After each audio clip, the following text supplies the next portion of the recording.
A look behind the glossy world of advertising on BBC2 now to see how one team of ad makers aimed to turn boots into loot with its stills and cinema campaign. Someone once said, Dr. Martens is a great brand, it's in my heart, it's not on my feet. We want to now get it to be in both places. They have fallen off the fashion map, basically. It's not very fashionable, which makes it quite fashionable. These are very considered as well, but they're considered to look unconsidered. The average consumer sees 1,000 messages a week. You probably remember 5.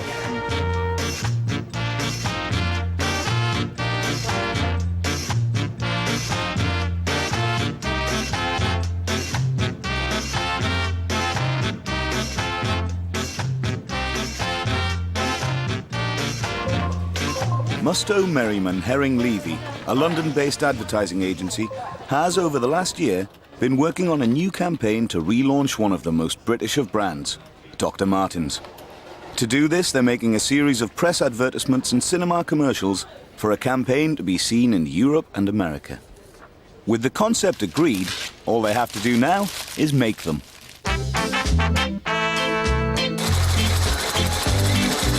If I said to you Dr. Martens, you'd say a black boot. Yeah. And that's the danger that that's what we're facing. Stop your messing around. Better think of your future. During the 1970s and 80s, Dr. Martens enjoyed phenomenal success as a fashion icon. But by the mid-90s, with the arrival of trainer culture and an increasingly competitive marketplace, they could no longer rely on their previous cult status to shift their shoes. They hope this advertising campaign, called World of Feet, will redefine their brand and open it up to a much broader audience. The whole idea of this campaign is to change consumer perception of the brand. Understand that we've got a very wide range. Understand we do sandals. Understand we've got kids. We've got a fashion element. We've got the traditional element, etc., etc., and keep people's perception going. From the boots the postman wears, the boots the guy in the London Underground wears, through to, wow, that's a shoe that I want. That's really fashionable. That's me. I need to have.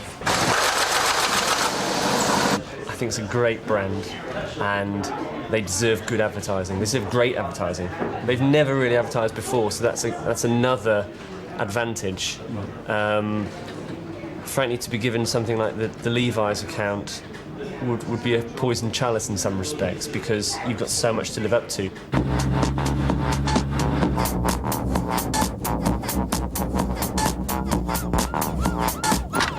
The opportunity with Dr. Martens is to create our own Levi's, to create a world-famous campaign that people know and love. Why can't you look and see Could I see your papers, please?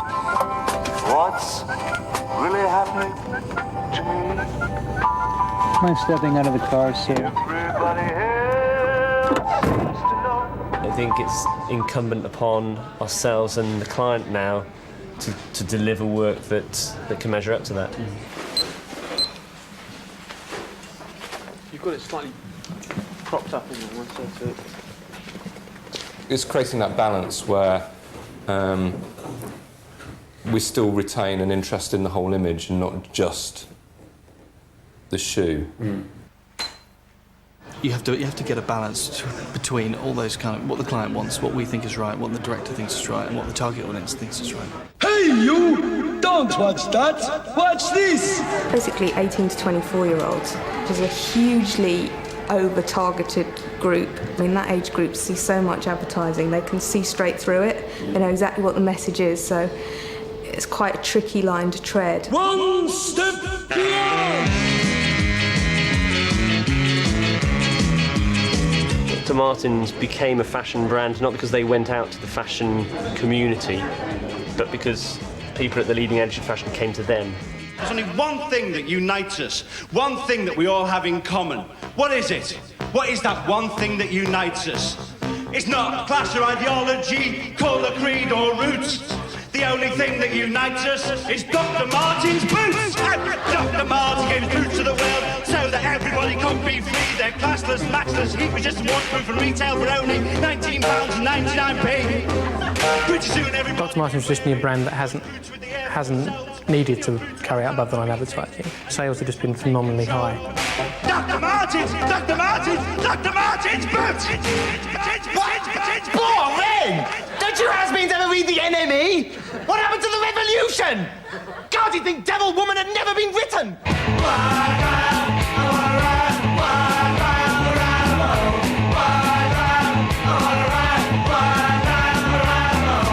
Punks came, it was a DM, while Mods were there, it was a DM, while Goth was there, it was a DM, and all these tribes have come and gone. The Dr. Martens boot has kind of stayed with it, all from the grounding that it had in as a sort of working class product.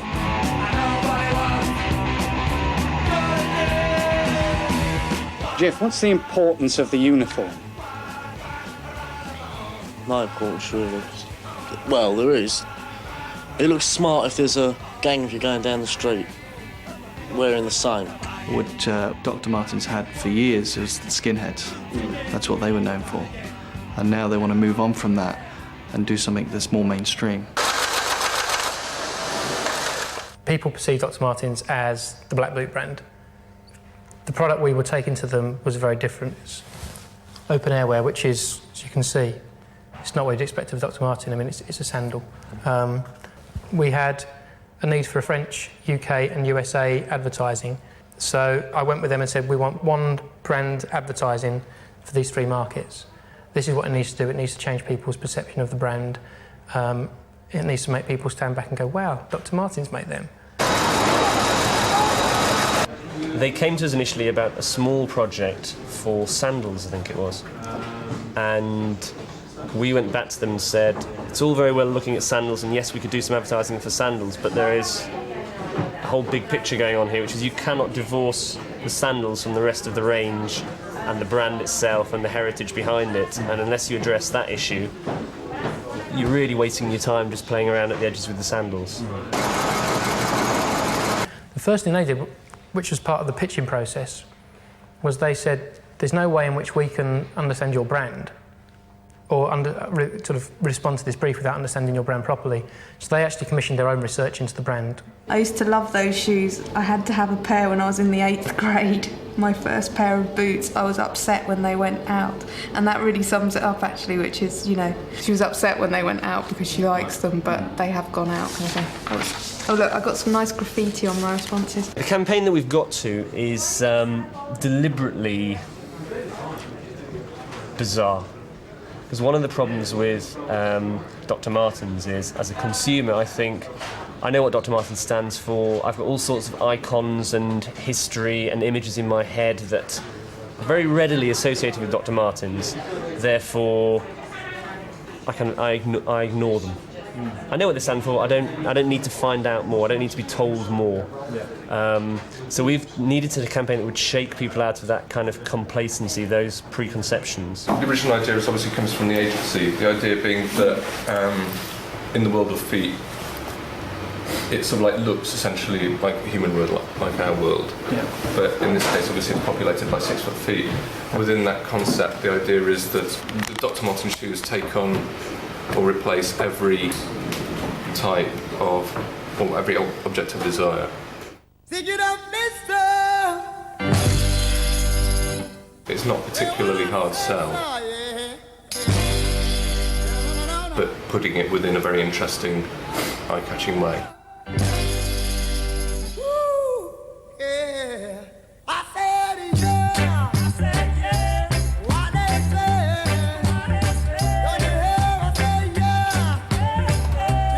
As creatives, we try and read as many magazines and see as many films and watch as many strange TV programs and listen to all types of music.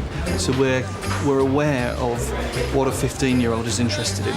Well, we got asked to work on the World of Feet campaign, where there'd been sort of some loose concepts done before, and to see what we'd do with it. It's quite good just to start out by just doing sort of almost like simple poster executions, because usually they're the easiest to do, and they're the ones that you sort of think, well, if it works like that, it'll work as a press ad, or it might be something in it for a TV ad. It's best if you can come up with something that 30-year-olds thinks a bit crazy and wouldn't like, and anybody younger than 14, 15 wouldn't be interested in. And if you can get it so that their parents would think it's a bit stupid and a bit silly, it's even better. So it only speaks to them, and it's kind of like their own little secret language.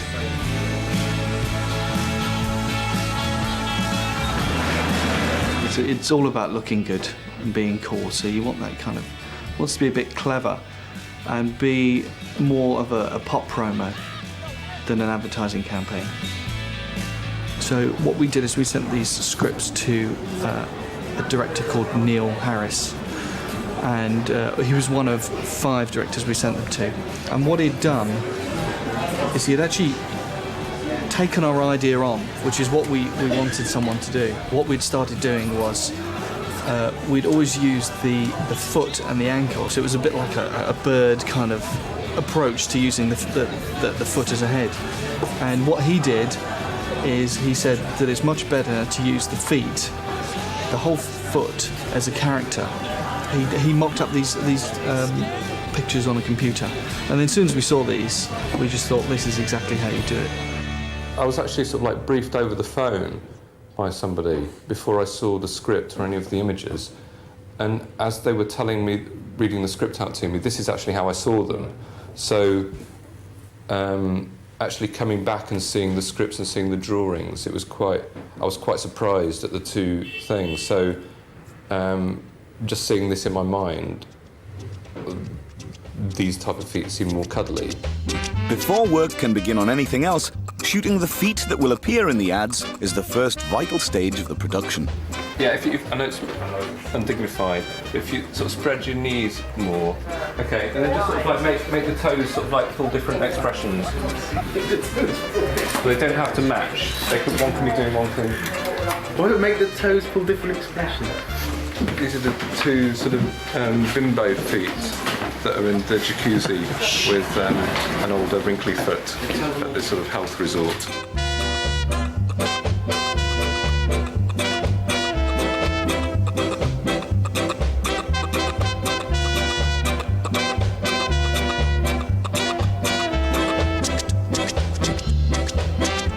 At the pre-production meeting for the poster campaign, the client, agency and director meet to discuss the forthcoming shoot and agree upon all the details.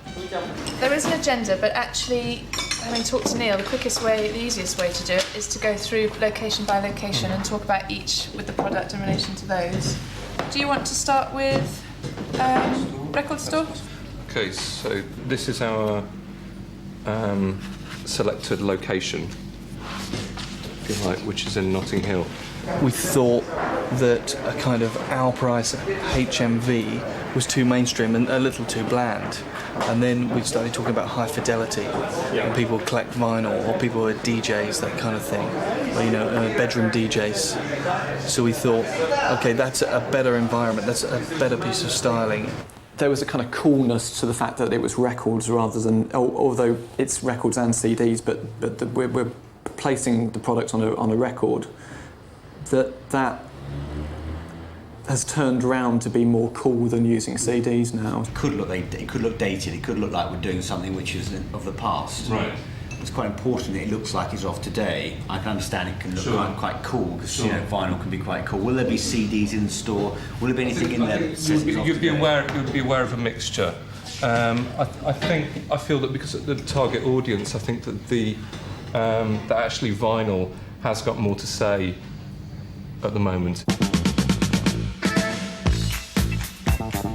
Once the locations have been finalised, shooting begins at 6 in the morning in a London record store, hours before it opens to the public. We want it very real. All the sets have been lit to feel like natural lighting, really. Stay still. Okay, thank you. Looking right at the background. Yeah, lovely. For the till. We had a rough idea of where the feet were going to go. I mean, like the headphones are all shot, they were shot on a person and actually fitted the head perfectly. So we've masked all that out and just dropped it in on the toe. All of these are movable elements. Every single one is a separate layer. I'm just going to put another shoe in, another foot in. So this is the foot masked out.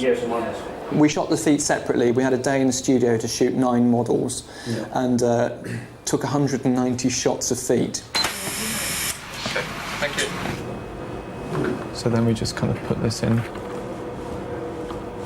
Well, all this stuff, the whole idea with these things, there's all the little signs have boots in. We need to take all the references out of people, so we're going to put in more products here. So there's I don't know what that is, but we're going to put a product in there. Yeah, I mean, we probably need a bit of perspective on that as well. So, well, the whole idea is that it bears scrutiny. Right. That you get that. Like we've really considered it, that you get reflections of the feet in the shot. All these little things that, as pedantic as people can be, we want to be pedantic as well, and it's about detail. I mean, you saw on the shoot, sort of like the number of Polaroids we have to knock out, just to sort of like change the angle slightly, bring the camera. It's quite time-consuming, quite laborious, making sure, and of course as well because it's a collaborative process. Yeah. With not just the agency but with the client as well is worried about their product, then there's a lot of fine-tuning. But then when we're actually on the location, the whole criteria seemed to shift slightly, didn't it? That suddenly you've got people going, it's you're shooting for product. It becomes a very different. That suddenly becomes not big enough. The whole criteria just changes. I mean, for example, I think that's too big at the moment. It's sort of like it's handling it so sensitively that this doesn't become a stupid thing. It's part of the overall image. After the location shoot, the agency team visits Dr. Martens' Northampton base to present the 4 poster treatments to both the American and British marketing directors to get their final approval before they discuss the forthcoming commercial treatment. I'm good. How are you? Yeah, what's doing exciting? Well, I didn't go anywhere. I stayed right at home and it was fantastic. Then I think the only bit that might possibly surprise you is how good it looks, because we're all very excited about it. That 9508 bark shoe on the jacuzzi was just fantastic on the training. Well, I'm not starting with that one. I'm starting with the men's power strap in the CD store, in the record store. You ready for this? Go on. How about that? Wow. How about that? Oh, those feet are so less ugly than they were before. Yeah. They have started putting in other touches, but we want to get the basics. Right. Make sure you're happy with the basics before we start spending more time on it. But there are some fantastic details already. You've got, if you look up here, the exit sign in the mirror. There's a foot. You've got I saw that one there. Sandals. You've got one there. Sandal here. There's one in here and there's one in there. They're dotted around, so they're small features, which actually, when you see the crops. Some of these things will come up in the landscape shots. That's great attention to detail. It's lovely. And outside. Now, we're divided in the agency, which is our favourite. We're kind of backing both of these horses, but there's your jacuzzi shot. Wow. Wow. That shoe, look at it, just boom. This ice is one thing they're not quite happy about. They're going to carry on working on that, just make it look a bit wetter. Their attention to detail is absolutely amazing. It's stunning, isn't it? And the last one. Oh, yes, the garage. Oh, that's it. The coldest of all our venues. Wow. Which is just a lot of fun. I think, it's another one that's really, I think, taken leaps forward, in fact.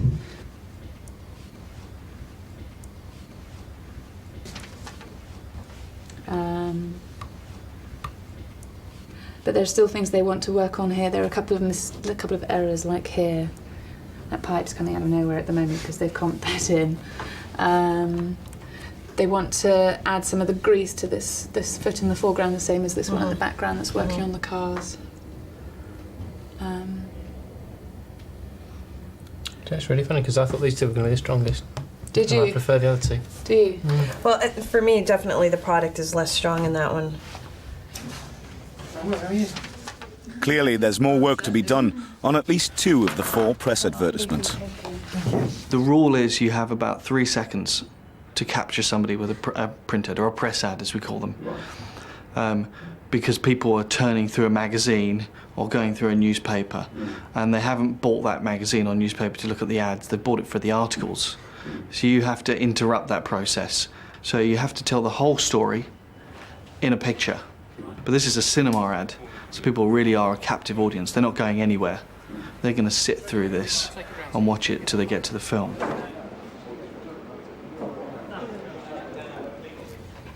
I really like this one. Nice.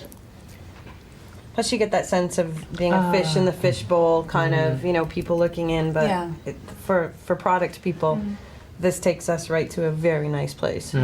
I like this.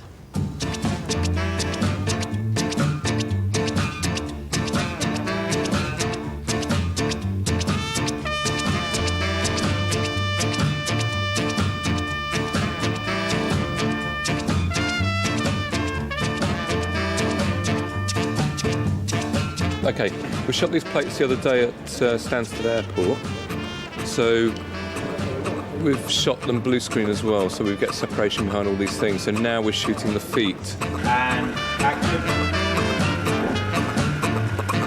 This is a conveyor belt here. Okay. So you're heading, as you go in. Yeah. Turn a corner. So, oh. That 1 foot there was looking at the monitor, saw the shoes coming through on the X-ray, and reacted to that, and then it's going to come forward and examine them here. And this foot here is going to look a bit embarrassed. You build it up so people expect from you something interesting and entertaining. Charlotte, right foot on here. This is a foot, and this is a shoe, and it's a surreal story. And then the next one is slightly more surreal, and the next one is slightly more surreal, so it builds. So once I've seen maybe 1, 2, 3 ads, I'm already expecting it to be odd and surreal, so you can push the boundaries.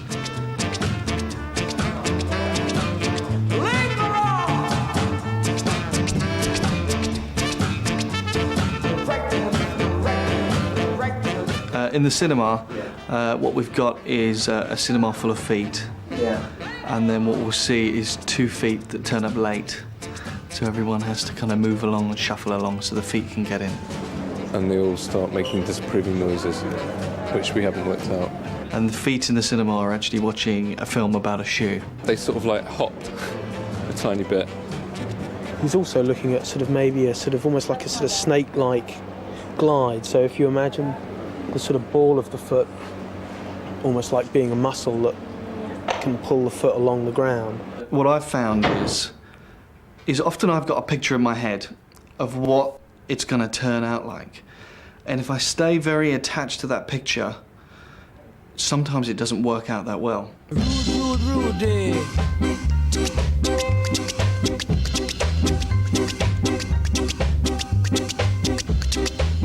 I think it's something you learn to do, is not be too attached, like it's my idea and you're not touching it. It's to allow other people, to trust other people to make it even better and take it on.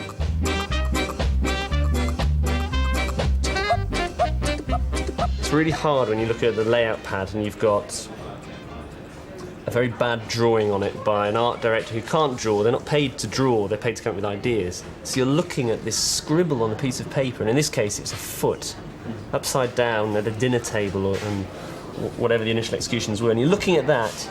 The first thing you'll do is try and imagine what it would look like for real, which in itself is quite a leap, particularly in this case.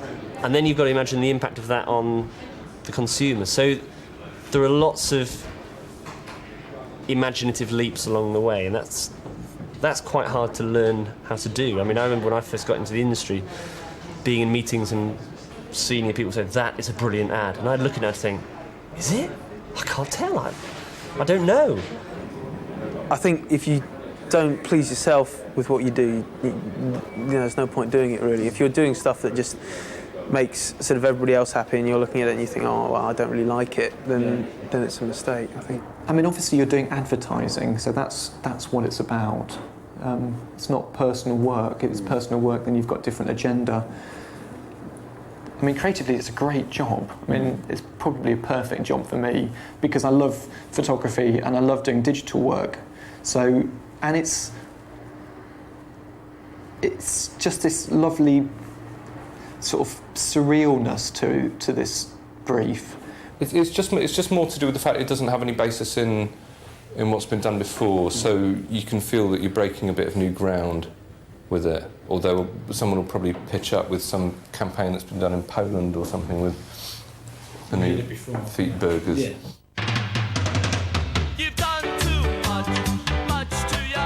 16 months after the initial briefing, the managing director of Dr. Martens arrives at the agency to be shown the finished television commercials. Grand finale, show you the finished World of Feet films. When you saw them in the States at the conference, you saw rough cuts, without sound, ungraded film. So almost like just seeing a very low resolution file very early on. So we're now completely finished.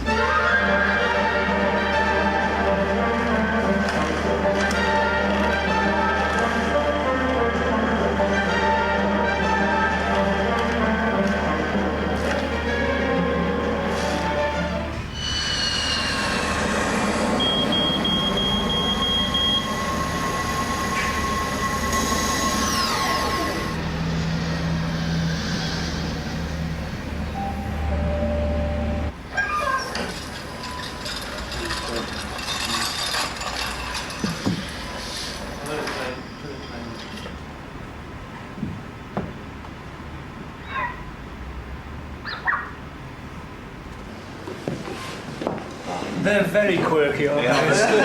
Very strange company, aren't they? Yes. I mean, they do what you want them to do. They stop and yeah, they make you think and capture your attention. They're great. They don't try and explain themselves. They just are. Yes. Do you want to see them again? Yes, please. Yeah. They're causing huge amusement around the place as people come Very, very happy. It's actually further on than I thought they were going to be taken, so I'm excited actually. Yeah, very excited. I think it's such a, I mean, as Frank said earlier, it's such a striking campaign that it just has to work. So get back to work and sweat some more. The sun will sink and we'll get out the door. It's no good for man to work in cages. Hit the town, he drinks his wages. Your friend, your sweat. But did you notice you ain't getting your friend, your sweat? But did you notice not getting anywhere? Often you have irrelevant images that then have a product bolted on the end. Like you have a shoe in the corner and you think, I don't know why we've got the rest of the ad, I don't know how it relates to it. And that's, I think what's great about these is they're different and they're relevant. They are completely about the product and also do something to get your attention and think, get you engaged. People look at it and they're not quite sure how to judge it. And I think that's a function of the fact that it is an advertising campaign for a fashion brand. That tends to be how fashion brands work, which is you don't explain yourself too much. And that's what a lot of those ads that you look at nowadays and you think, I don't know what they're saying, but I like it. Fashion there's never anything to say in fashion. It's all about look and it changes every 5 minutes. So you actually have to step out of the whole fashion arena and try and do something that'll get taken into it. You have to be very clever. What do we got? But whether the agency has succeeded in creating a campaign capable of changing the image of Dr. Martens is yet to be seen. And the crucial question, will it sell more shoes, remains, for the time being, unanswered. They often say that the best adverts research comparatively badly. 50% of people love them, 50% hate them, or 80% hate them, and 20% love them. But if the 20% who love them really love them, then there's often a strong argument to go for it. Because what you will get is 20% of people who really, really love something and become ambassadors for the brand. Most people don't give a toss about advertising. So if you can get 20% of people who absolutely love it, that's a good start.